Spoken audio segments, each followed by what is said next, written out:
Hello, good evening everyone.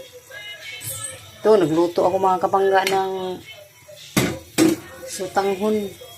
Manok na may sutanghon. Ito, may gulay. Carrots. Bagyo. Beans. Ilagyan ko na siya kapangga ng sutanghon.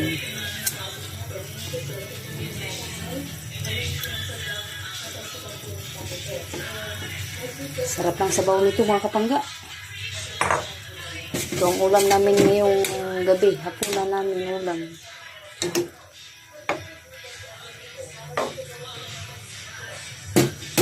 Sarap ito mga kapangga.